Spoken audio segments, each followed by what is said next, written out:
کا جنازہ جیل سے اٹھا تھا، اور جیل سے اٹھا تھا، ان کے بارے میں آتا 1,00,000 عورتوں نے ان کی نماز جنازہ پڑھی تھی۔ معلوم ہے کیوں؟ اس کی وجہ یہ تھی کہ اس زمانے میں حق بولنا اپنی گردن کے اندر پھانسی ڈلوانے کے برابر تھا۔ امام ابن تیمیہ رحمۃ اللہ علیہ کی زندگی انہی جھوٹے مکار یار ملانوں کی وجہ سے جیل میں گزری۔ آپ کا جنازہ جیل سے اٹھا ہے، اب آپ سوچئے۔ یہی اسی طرح کے آج کل کے دنیا پرست، دنیا خور برے مولوی تھے، علماء تھے، جیسے آج کے ہمارے زمانے میں ہیں منافق، چور، بدماش، اللہ تعالیٰ انہیں ہدایت عطا فرمائے۔ ایسے ہی امام ابن تیمیہ رحمۃ اللہ علیہ کے زمانے میں تھے، اور آج بھی ان کو گالیاں دینے والے ذلیل موجود ہیں، اللہ انہیں ہدایت دے۔ تو ابن تیمیہ رحمۃ اللہ علیہ کو ڈھکیل کے مولوی جا کے جیل میں ڈلواتے تھے، ان کو جیل میں ڈلواتے تھے، جیل میں جھوٹ بول کر کے۔ امام ابن تیمیہ کے جنازے میں 1,00,000 عورتوں کا اجتماع تھا۔ جنازے میں جب جنازہ اٹھا، اس کی وجہ کیا تھی؟ اس کی وجہ یہ تھی کہ ملانوں نے طلاق کے مسئلے میں اتنی سختی کی تھی کہ اگر کسی نے کہہ دیا طلاق طلاق طلاق تو خلاص اس کو اسی وقت اس کے گھر بھیج دیا جاتا تھا، اور اگر وہ دوبارہ پلٹنا چاہتی تھی تو کہتے تھے حلالہ کرواؤ، حلالہ کرواؤ، حلالہ کروا کر کے پھر وہ زناکاریاں بدکاریاں کے نام۔ اس کے بعد پھر امام ابن تیمیہ نے اس مسئلے کو قرآن و سنت سے مبرہن کیا، واضح کیا، صاف کیا، اور کہا یہ حرام ہے، یہ حرام ہے، حلالہ کرانے والا اور حلالہ کروانے والا، اس دونوں کے اوپر اللہ کی لعنت ہوتی ہے۔ اللہ تعالیٰ نے ان کے ذریعے سے ایک بہت مسئلے کو واضح کیا، صاف کیا، تو عورتیں اتنی خوش ہوئیں الحمدللہ کہ ان کے لیے دعائیں بھی دیتی تھیں، مرنے کے بعد ان کے جنازے میں شریک ہوئیں، کیونکہ اور آج بھی الحمدللہ یہ بہت بڑا مسئلہ تھا جو امام ابن تیمیہ رحمۃ اللہ علیہ کے ذریعے سے حل ہوا، اور اس علم کے پہاڑ نے مقابلہ کر کے اس دور کے ملانوں کا اس پہاڑ کو چکنا چور کیا جو اس سے ٹکراتے تھے الحمدللہ۔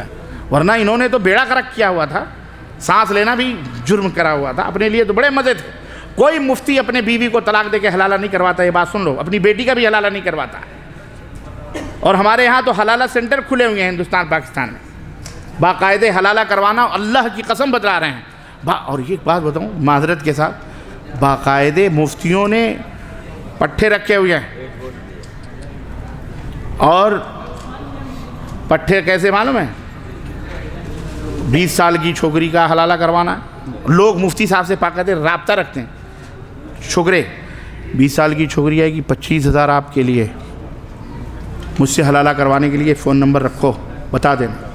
اولاد نہیں ہے ابھی ایسے ہی ہوا، 50,000 30,000 50,000 40,000 30,000 باقاعدہ مفتی لوگ اینٹ کے رکھتے ہیں، اور اس کا فون نمبر رکھتے ہیں۔ ایسی کوئی لڑکی آتی ہے تو اس کو فون، کہاں بھائی ابھی اولاد نہیں، ہاں بول، مفتی صاحب کوئی بات نہیں، 25,000 40,000 پہنچ جائیں گے، نکاح میں آ رہا ہوں، نکاح کروا دو۔ مفتی صاحب نکاح کرواتے، ہفتہ 10 دن 20 دن 25 دن 50 1 مہینہ لے کے گھومتا ہے، ٹہلتا ہے، حلالہ ہو رہا ہے۔ ہماری بہنوں کا اس طرح سے استغلال کیا جاتا ہے۔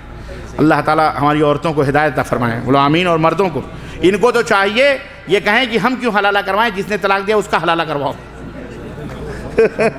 سب سے بہتر یہی ہے۔ ٹھیک ہے، اور کوئی سوال؟ جزاک اللہ۔ شیخ بھائی پوچھ رہے ہیں کہ پہلی بیوی کی اولاد نہیں ہوتی، دوسری شادی کرنا چاہتے ہیں، پہلی بیوی راضی بھی نہیں ہوتی لیکن وہ ہر طرح سے لائق ہے، کیا آپ نصیحت فرمائیں گے؟ میں آپ کو جانتا بھی نہیں، تو مجھے فکر بھی نہیں ہے کہ ایک پیالی چائے ملے گی بھی کہ نہیں ملے گی، اس کا کیا غم ہے کہ نہیں؟ اگر میں بتا بھی دیا تو دیکھیں، اسلام نے چار کی اجازت دی ہے، اور کسی بھی شخص کو کوئی حق حاصل نہیں ہے کہ وہ روکے آپ کو۔ اگر اللہ نے قوت دی ہے انصاف کی، عدل کی، آپ 2 کریں 3 کریں 4 کریں، آپ کی مرضی ہے، لیکن آپ یہ نہ کریں کہ ایک دوسری شادی کروں گا۔ میری بات ذرا غور سے سننا، دوسری شادی کا نام لیتے ہی عورت کا کلیجہ پھٹ جاتا ہے، اس لیے آپ دوسری نہ کہیں کہ میں دوسری کروں گا، بلکہ آپ یہ کہا کریں کہ میں ایک اور کروں گا، تاکہ اس کی ضمانت رہے کہ میں رہوں گی۔ آپ کہو کہ دوسری کروں گا تو سوچتی ہے مجھے آؤٹ کر کے یہ دوسری لائے گا، نہ، اس کو بولو کہ میں ایک اور کروں گا انشاءاللہ۔ تم چاند ہو تو میں اب سورج لاؤں گا، یا تم سورج ہو تو میں چاند لاؤں گا، تم موگرا ہو تو چمیلی لاؤں گا، چمپا لاؤں گا، گلاب لاؤں گا، ہے نا؟ اس طرح پیار سے نپٹاؤ، اپنے گھر کو چلاؤ، کاہے کو لڑائی جھگڑا پھٹا کر کے گھر کو برباد کرتے ہیں۔ اور عورت کو بھی چاہیے کہ جب اللہ اس کے رسول نے حکم دیا ہے تو اپنے شوہر کی مدد کرے۔ انشاءاللہ قیامت کے دن بھی ساتھ رہیں گے انشاءاللہ تعالیٰ۔ یہاں جلتی ہو، وہاں جب 4 10 حوریں ملیں گی تب جل کے کہاں جاؤ گی؟ بھاگو گی جہنم میں؟ تو جلا نہ کرو، شکر کرو اللہ تعالیٰ کا. روزی دینے والا اللہ ہے، حفاظت کرنے والا اللہ ہے، سب کو اس کا حق دینے والا اللہ ہے انشاءاللہ تعالیٰ. اللہ کے عورت طلاق مانگے تو عورت کو طلاق نہیں مانگنا چاہیے اللہ کے رئیس. شادی کے لیے کہ آپ دوسری کر رہے ہیں، ٹھیک ہے مجھے چھوڑ دیجیے. تم میں بیوقوف ہوں جو تمہاری جیسی دولت چھوڑ دوں؟ تم تو ہمارے لیے جو ہے تاج محل ہو، میں کیسے تم کو چھوڑ سکتا ہوں؟ تم کو نہیں چھوڑوں گا میں. لیکن اس کا یہ طلاق مانگنا جائز ہے؟ نہیں جائز نہیں، حرام ہے اس کا لیے طلاق مانگنا. وہ گنہگار ہوگی اور اللہ تعالیٰ کے ہاں بہرحال غلط ہے، اس کا حلال نہیں ہے، جائز نہیں ہے اس کے لیے. جزاک اللہ. اور طلاق نہیں. فاتحہ کے بارے میں بھائی پوچھ رہے ہیں، یہ آخری سوال ہے بائی دا وے کیونکہ ہمیں ابھی جانا بھی ہے.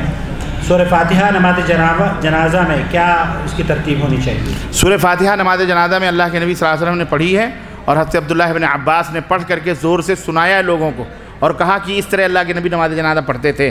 سورہ فاتحہ یعنی ثنا پڑھیں، اعوذ باللہ من الشیطان الرجیم بسم اللہ الرحمن الرحیم، ثنا کے بعد ثنا سبحانک اللہم بحمدک و تبارک اسمک و تعالی جدک و لا الہ غیرک، اعوذ باللہ من الشیطان الرجیم بسم اللہ الرحمن الرحیم الحمدللہ. پھر اس کے بعد قل هو اللہ، ایک چھوٹی سورت قل هو اللہ کی یا کوئی بھی سورت ملائیں، ٹھیک ہے، اور اس کے بعد اللہ اکبر. پھر اس کے بعد درود پڑھیں، درود ابراہیمی، پھر کہیں اللہ اکبر. پھر اس کے بعد میں جو ہے دعا پڑھیں، جنازے کی جو دعا ہے. پھر اس کے بعد چوتھی تکبیر کہیں اللہ اکبر، اور اس کے بعد میں السلام علیکم ورحمۃ اللہ کہیں. یہ ہے نماز جنازہ کا طریقہ اور اس کا جی. آخری سوال بہرحال بھائی پوچھ رہے ہیں ان سے بولو. کہ عقیدہ درست ہو گیا ہے، عقیدہ درست ہو گیا ہے، لیکن نماز ابھی بھی اسی طریقے سے پڑھتے ہیں جیسے پہلے پڑھتے تھے، ایسے شخص کے بارے میں کیا حکم؟ اب وہ کیسے پڑھتے تھے ہم کو کیا معلوم؟ مطلب قرآن و سنت سے مطابق نہیں پڑھتے تھے. انشاءاللہ صحیح ہو جائے گا، دھیرے دھیرے کوشش کرنی چاہیے. یہ فروعی مسائل ہیں، ان میں زیادہ سختی اللہ نہیں. آپ کو خیر عطا فرمائے، اللہ آپ کی حفاظت فرمائے، اللہ آپ کو شر سے بچائے اور آپ کو بلد توحید میں توحید کو پھیلانے کا ذریعہ بنائے. جزاک اللہ. حضرات آپ تمام کے شکریہ کے بعد شیخ راج ربانی کا ہم شکریہ ادا کرنا چاہتے ہیں، اور ساتھ ہی آپ لوگوں سے بھی درخواست ہے کہ ابراہیم ذرا تشریف رکھیں اور اطمینان سے ذرا. شیخ کو آپ نے دیکھ لیا ہے، سن لیا ہے، اب تھوڑا سا بیٹھے رہو کچھ اعلانات ہیں اگر آپ سننا چاہیں. جمعے کے نماز کے بعد شیخ واجد ہی کا یہاں پر درس ہوتا ہے اور اس کا اردو میں ترجمہ بھی ہوتا ہے اسی مسجد میں ہر جمعے سے، اور جمعے ہی کے دن مسجد آپ لوگ بھائی پلیز دور ہو جائے تھوڑا سا. السلام علیکم.